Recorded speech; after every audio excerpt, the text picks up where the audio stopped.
கலெக்டருக்கு போகணும்னு சொல்லக்கூடாது. உங்களுக்கு யார் அதிகாரம் கொடுத்தது? மக்களுக்காக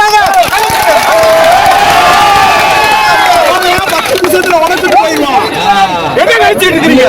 ஒரு மனிதாபிமான அடிப்படையில் இவ்வளவு பேர் இருக்கிறான். ஒரு ஹியூமன் அப்ரோச்ல என்ன ட்ரைனிங் எடுத்தீங்க நீங்க?